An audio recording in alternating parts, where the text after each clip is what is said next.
Direktorat Penyidikan Jaksa Agung Muda Bidang Tindak Pidana Khusus menetapkan mantan Kepala Dinas Energi dan Sumber Daya Mineral Provinsi Kalimantan Timur berinisial CB jadi tersangka dalam perkara perizinan pertambangan yang melibatkan PT Sendawar Jaya.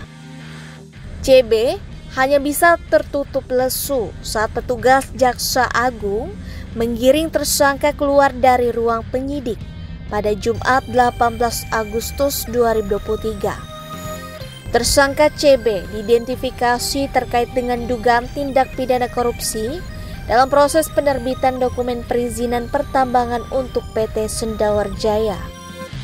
Perannya dalam kasus ini adalah bersama-sama dengan tersangka lain, IT, dalam pembuatan dokumen palsu yang berkaitan dengan perizinan pertambangan.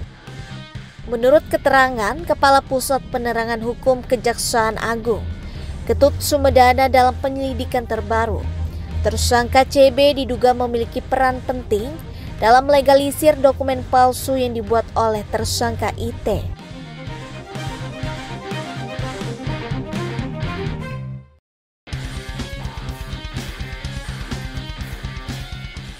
Dalam upaya mempercepat proses penyidikan, tersangka CB telah ditahan di rumah tahanan Kejaksaan Negeri Jakarta Selatan.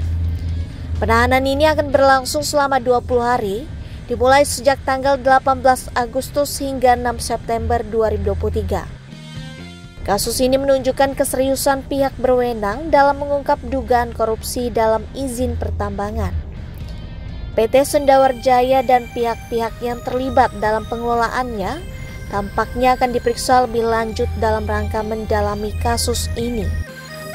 Tersangka CB dan IT akan menghadapi konsekuensi hukum atas peran mereka dalam pembuatan dokumen palsu yang dimaksudkan untuk mengambil alih izin pertambangan secara ilegal.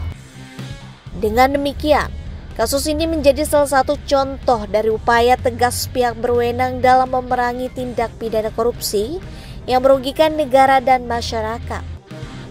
Sementara itu, IT yang lebih dulu diamankan dan ditetapkan sebagai tersangka, kini resmi dijerat dengan pasal 9 Undang-Undang RI Nomor 31 Tahun 1999 tentang pemberantasan tindak pidana korupsi sebagaimana diubah dengan Undang-Undang RI Nomor 20 Tahun 2001 tentang perubahan atas Undang-Undang Nomor 31 Tahun 1999 tentang pemberantasan tindak pidana korupsi dengan tambahan pasal 55 ayat 1 ke 1 KUHP.